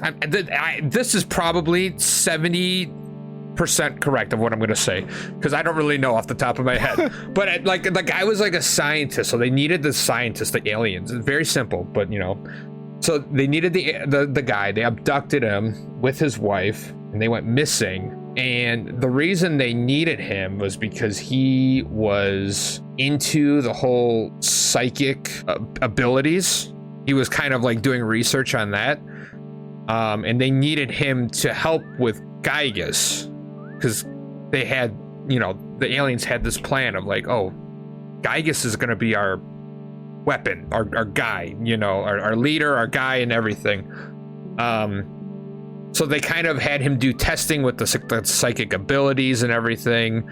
And they took Gygas under their wing. This is what I was mentioning earlier, how like you had the mom and the dad, and the mom was the scientist's wife, and the dad was, the dad who would do experiments on Gygas and all this. And Gygas at this point is just, he kind of looks like Mewtwo in Mother 1. Yeah, he looks like Mewtwo. So just kind of like, baby little Mewtwo. So at some point, the scientist guy escapes and doesn't leave like any like note of like why he left or like where he's going or anything. And the wife, he leaves without her, so she kind of becomes like pissed and like heartbroken and stuff. And that fuels Gygas, because Gygas at this point is just a little baby. You're like, oh, I got my mom, I got my dad, and I'm happy. So dad all of a sudden yeets, and that fuels Gygas to like hate humans even more, of like, wow, humans kind of just suck, because the scientist was doing experiments on me all day for years, and then he just kind of got up and yeeted and left the mom, who actually liked the mom, broke her heart, and I think she died from a broken heart, or maybe Gygas killed her. Like I said, this is all of this happens in Mother 1. Well, it does that thing where it doesn't fully explain it, but it's in the readings, and maybe it's in the manual even. I don't know, but it's in like it's in like the background of the game. Mm-hmm. This is so much context that Earthbound just like, well, yeah. deal. So like I said, in Mother 1, you end up going to Magicant at one point, which is like a fictional world that's all in like your mind or whatever, and the queen of Magicant is the mom of Gygas, but you don't know that. You don't know that until the end of the game. Also, the main character, your Nintendo is supposed to be like the ancestor of the scientist. He's like the great grandfather of like the scientist or whatever. So that's why he's got the psychic abilities and stuff. That's why he's got it, because like the scientist was able to like harness the powers for himself and pass it on to his generations and whatnot. So at one point, Nintendo goes to Magicant and finds the queen of Magicant, and she says, she sends him on the quest. Oh, go find the 8 melodies or whatever, and that will solve the issue of Gygas coming down and trying to kill everybody. So he goes up or she goes back to the real world, finds the melodies, goes back to Magicant, and it wakes the queen up out of her like deep slumber of like, oh, I know who I am now. I am not the queen of Magicant. I am Gygas's mother, and here's how you defeat him. Sing him the songs, and then you go to the Gygas fight and you sing him the songs, and he gets kind of pissed off because it reminds him of his mom that he loved.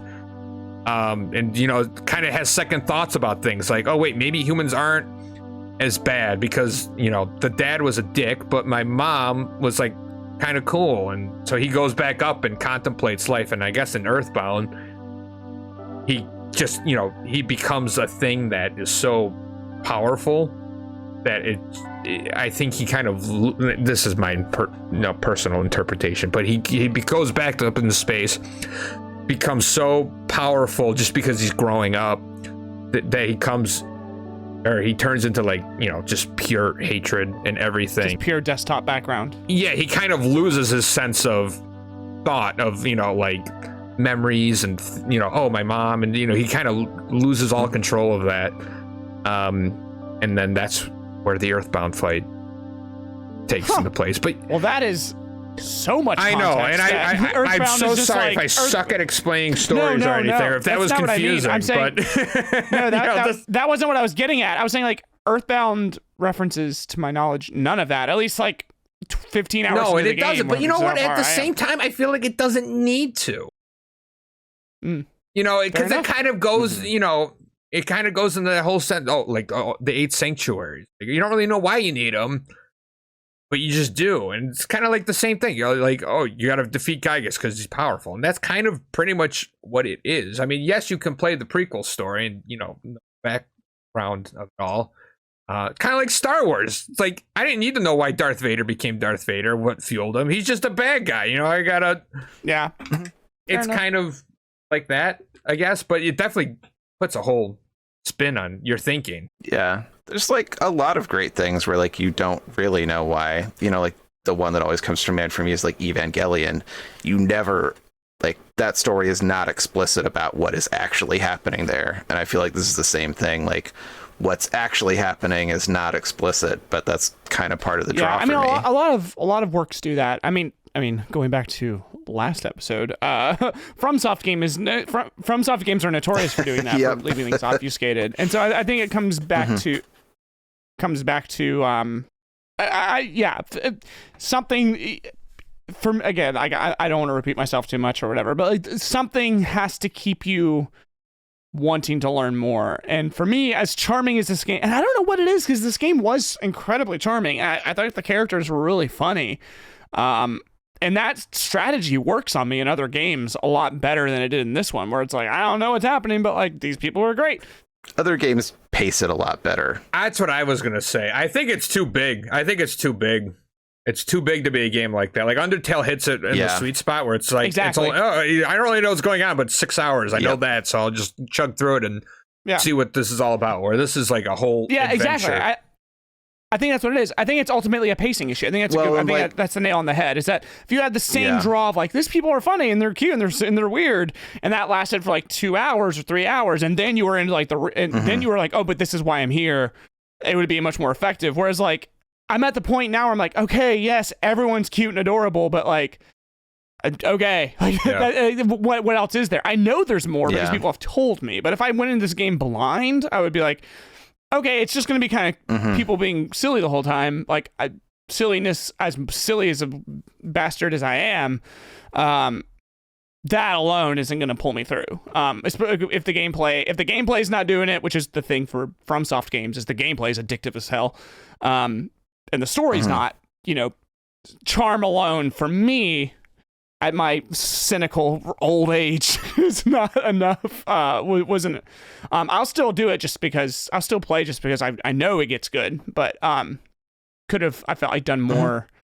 Either cinch the pacing or add more earlier, one or the other. Well, that's the thing is like, it's not just the pacing. It's the like thing that's making everything take so long and that's spreading everything out is the combat, which is not good. Which is also not good. Exactly. Where you know, like, you compare it to Earthbound, and that combat is really engaging and interesting. You mean Undertale or Undertale? Yep.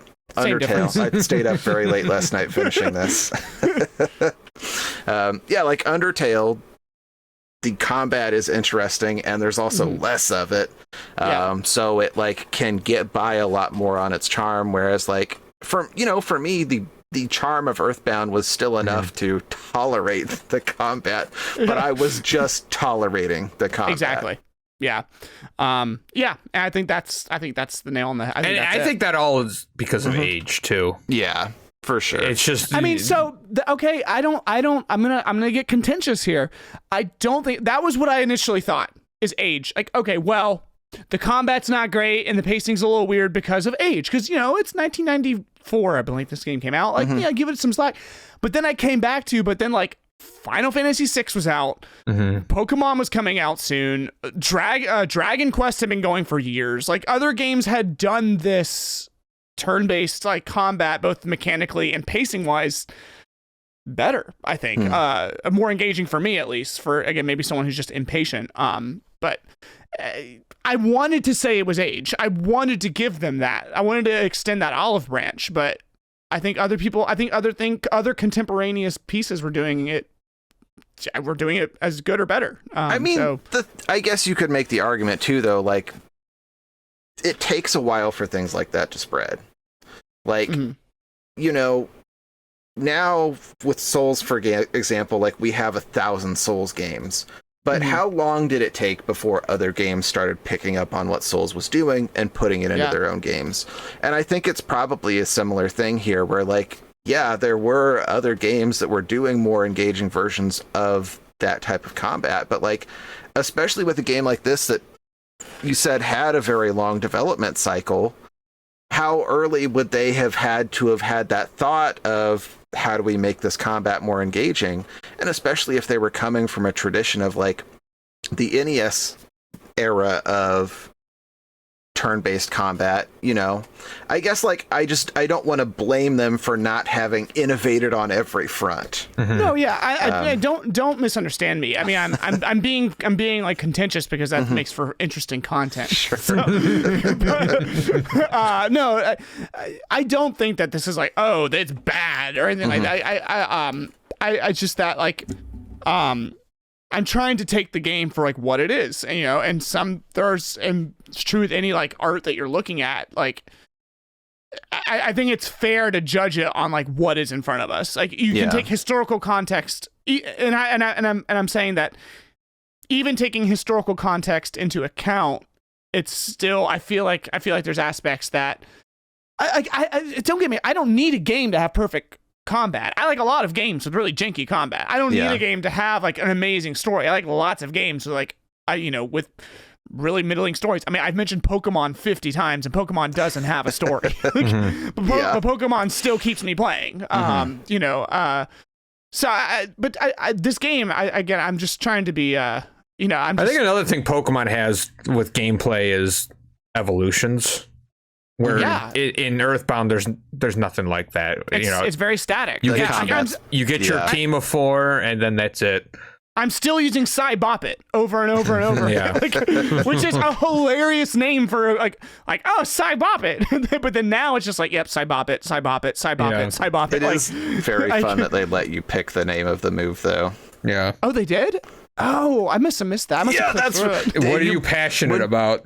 Yeah, and you probably put Bop It. What you're passionate about. If you put Bop It, I forgot that. I did that as a joke. Yeah. Oh my God. I put Bop It as a joke. Like and then you tell it your favorite food, and it will bring that up again and again throughout the rest of the run as well. Yeah. Oh, is that why every parlor is a pizza parlor? No, it's what your mom. It's what your mom makes you. Because I put figs. I put figgies. Your mom makes it for you, and then there's things like if you get the homesickness affliction, Ness will think of whatever that food is sometimes instead of attacking. See, that's adorable. I want to. Yeah, see, I'm very conflicted because stuff like that is like you don't see that now in games, and that's like delightful. But like, I do love that you thought that they had named it Bop It. What are you passionate about? Bop It. That's what I thought. Yeah. I was like, maybe that's where Bop It got the name. And I love how he was just like talking to us, like, "Oh yeah, it's Bop It," you know. That's what it's called. I thought that was the name. I forgot I put that as my passion as a joke. That's great. Wow. Okay. Well, now I look dumb, but that's okay. All right. I'm making a career or a side hustle out of looking dumb, so it's cool. What is this if not looking dumb for the amusement of others? That's what I was put on this good green earth to do. Yeah. I will say this. I think if Nintendo had the balls, they don't. They never have to remake this game. Yeah, it'd be way better. I would pay so much money for and I would play it. I would buy it. I would. I'd been talking about this in my chat, and one of my chatters was like, Iwata has said that he does not ever want there to be another one. So, like, at least as long as he's alive, I don't know if he's still alive, but the wish of the creator is that there will never, ever, ever be another Mother game. But at the same time, I think, like, even if it wasn't a remake of this, if there was just a spiritual successor to it that was, like, very clearly drawing inspiration from it and trying to tell those same stories, but with modern graphics, modern convenience, and, you know, it doesn't have to be, like, I'm not looking for yeah. mind-blowing Earth. I'm just looking for some charming cel-shaded stuff, you know? Yeah. Like, this world is so beautiful. There's so many wonderful things that this game does in terms of what you see and in terms of what it makes you imagine. And, like, a modern version of this could just be, like, one of the best games ever made. Yep. Yeah. Fix a lot of the combat issues and everything, and I think it's a great game then. Remove the inventory. Yeah, just like little stuff like that. Like Quality of life stuff, yeah. Let me block calls from my dad on my cell phone. Yeah, right. Just screen calls. little tweaks. Because I know they just released it on the Switch, but it's like it's the same game. Yeah. It'd be nice if, I saw somebody suggest something like, oh, why don't they do a remake in the style of like Link's Awakening? And it's like, oh, that would be perfect. Yeah. That would be like a perfect like looking style of the game. For sure. Well, when this podcast drops and my audience and yours guys' audience hears it, that's gonna be like what, like 8 people. We're gonna have a lot of ground movement. Exactly. A big swell. Yeah, so listen, Nintendo, listen to us. We got a lot of pull around here, okay? I know where you live, Miyamoto. Remake Earthbound, do it. Yeah. A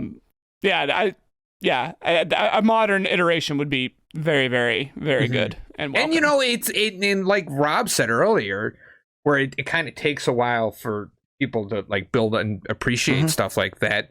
I think would be a great time because the Undertale community is huge now. And a lot of people know that, like, hey, Undertale was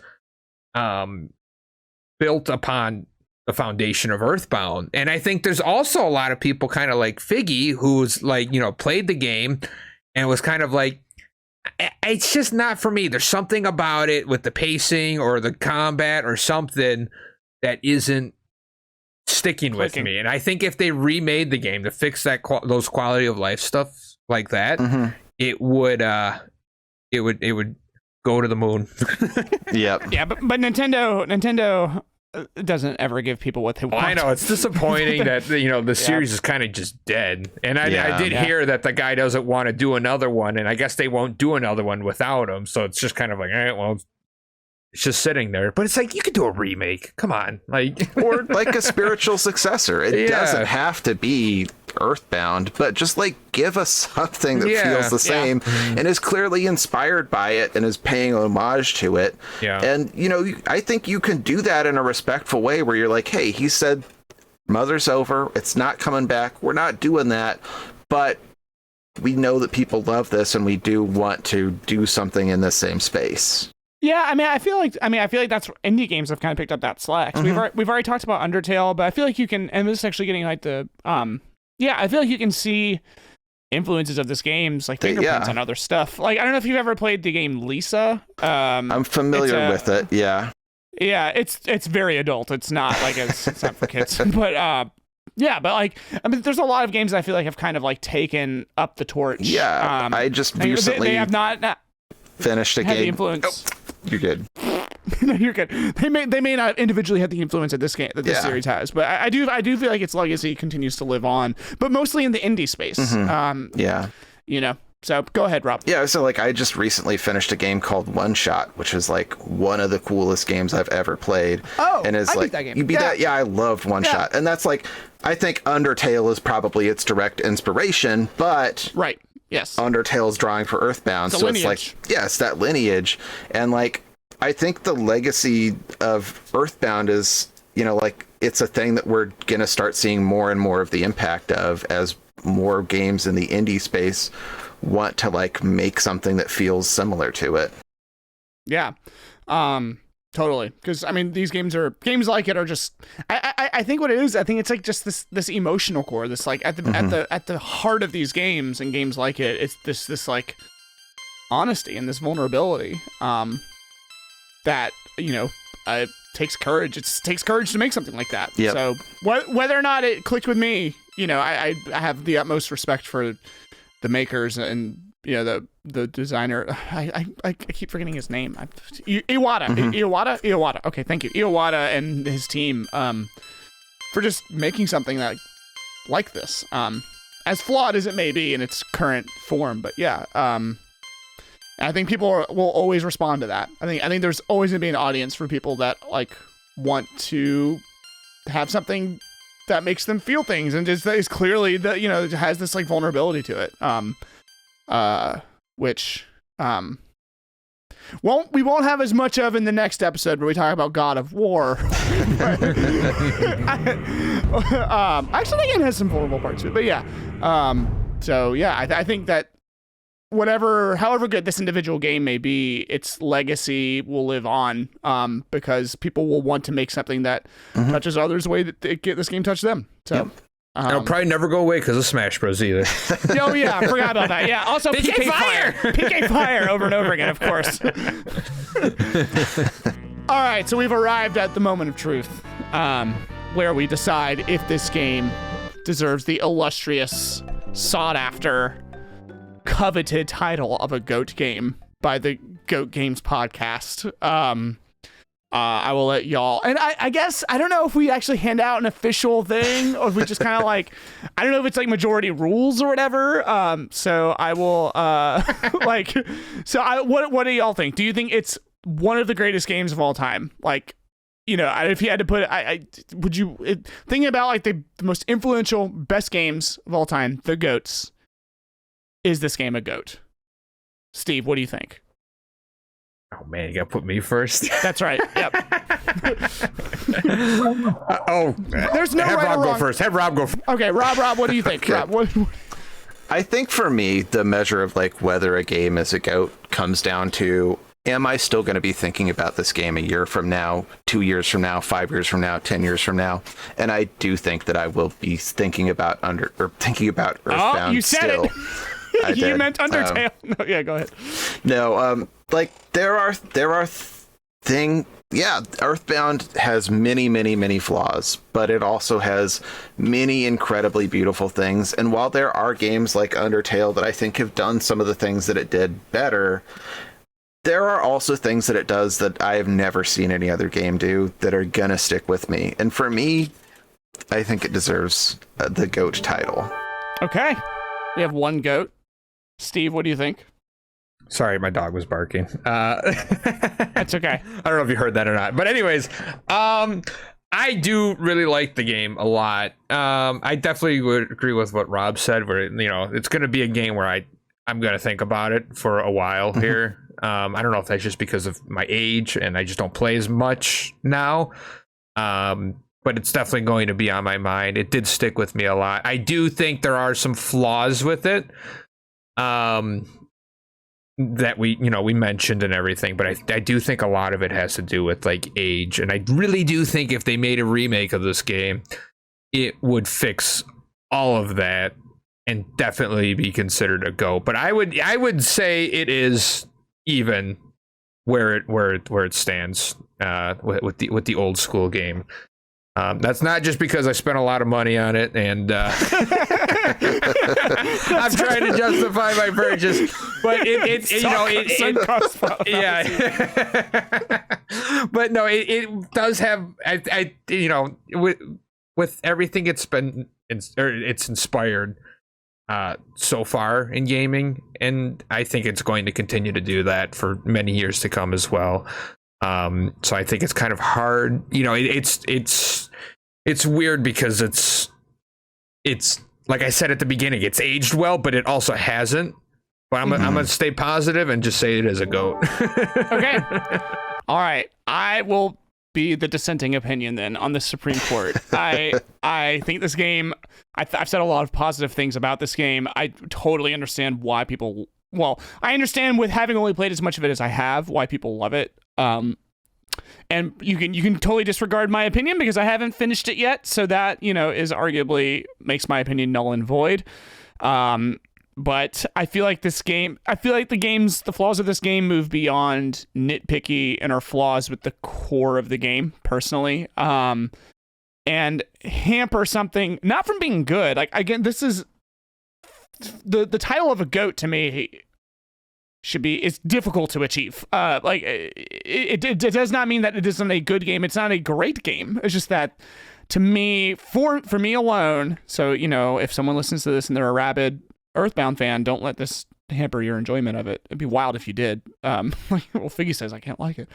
But the flaws for me were a little too glaring and kept me from liking the game as much as I wanted to and thought I would. So I think it doesn't mean it's not a great game. I think it means that other games have taken what this game does and done it better. Now, I have not finished the game.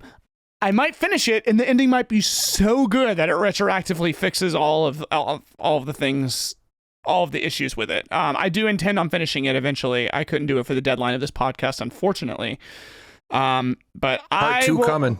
Part 2 coming. Yeah, maybe we'll do like a reissue. Yeah, maybe I'll be like, I was so wrong. Everything it's touched me in ways that I saw God. But as it stands right now, I will reserve it from being a GOAT. Because the other thing is that I don't want to get the reputation on the podcast of just giving a GOAT to everybody. So, Sure. I think it's good to have that opinion because there are a lot of people who would play the game and have the same experience you did. Yeah. And it's good that that's represented. Exactly. In a 2 out of 3 GOATs. Yeah, and so maybe that's still, I haven't figured out the system. I don't know if that is like, if 2 out of 3 agree it's a GOAT, or if it needs to be a consensus. A 2/3 GOAT. A 2/3 majority, yeah, like the Senate. So I don't know. But for me, it did not reach that level. Still good. Again, love the charm, and I can clearly see the influence, its fingerprints on other works. And but I think as it stands now, without taking anything else into account, if you played this game in a vacuum, it is not one of the greatest games of all time. So sorry. Come at me. You can be angry. You can. I accept your wrath. I'll be the lightning rod. All I have to say is, yeah, but you're wrong, and I think we should end the episode. That's hard cut. He's wrong, and you can tell him he's wrong next time he goes live on Twitch. Yeah, exactly. Everyone, come on! I want so many viewers to come tell me how much of an asshole I am for not liking their game. I liked it. I just don't. I feel like it compared to other games in the genre, it could have. No, that's fair. That. That's very fair. I'm going to stop hedging my bets. I'm going to be strong. I'm going to say it's not a GOAT. And I'm going to move on. So yeah, that wraps up this episode, I think. One more time, I'm just let everyone plug their stuff. Rob, tell us once again where we can find you and interact with you. So yeah, I'm Rob. If you want to come hang out with someone who doesn't hate Undertale, you can do that at twitch.tv/Rob. Freudian fucking slip. You keep saying Undertale because that's the game you want to love. They goofed. And because my brain is fried from having stayed up until 12:30 to finish Earthbound. Earthbound. Yeah, okay. Earthbound. Okay. You want to come hang out with someone who doesn't hate Earthbound? You can do that at Twitch TV/SuperCaptainRob. I would love to see you. Okay, and Steve, where can people find you? You can find me when I stream at twitch.tv/Steve4Cheese. That's the number 4. We do fun things sometimes. I think so. Nobody else does. So come tell me that I suck or that I'm funny or neither. Come give me validation in some way or another. Yeah, exactly. Just show up. I don't really care, what you say. Just show up and we'll figure it out from there. Because once you come, you can't leave. That's just it's facts. It's true. I'm still stuck there to this day. Yep, exactly. Yeah. And yeah, my name is I didn't plug myself at the beginning, did I? Shit. You did. I don't think I've said my straight Twitch handle, but okay. My name's Alan Newton. I go by Figgy_O on Twitch. You can find me there. Additionally, all of these links will be in the description, so you can find us, just copy and paste that bad boy. And yeah, if you enjoyed the podcast, leave a review on Apple Podcasts and like and follow and heart and subscribe. And if you didn't like the podcast, leave a review on Apple Podcasts and lie. It's for a good cause. And yeah, it's been a pleasure being here with y'all.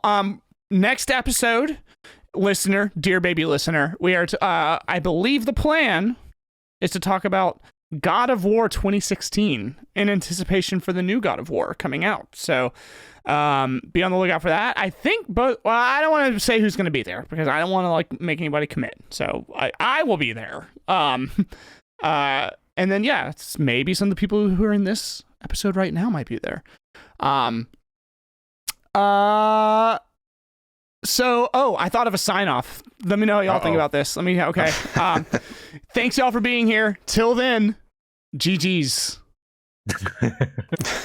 Because Go Games, right? You can also use Go Games. Oh, okay. Yeah, see, I like get it? that. All right. Gotta explain it, but I like it. I'll explain it every time. I kind of like that's a fun bit. That is. I like that. GG's. All right, bye everybody.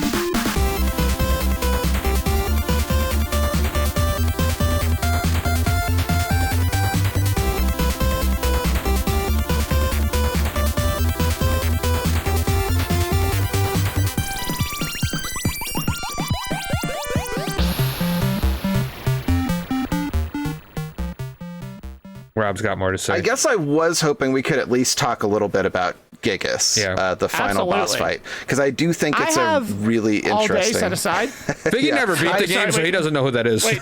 Yeah, I just. Quick timeout. Quick timeout. Are we? All right. It's okay, Rob. You can set that back up again. I can edit all that out of me just being like, "Well, Sure. shut the fuck up."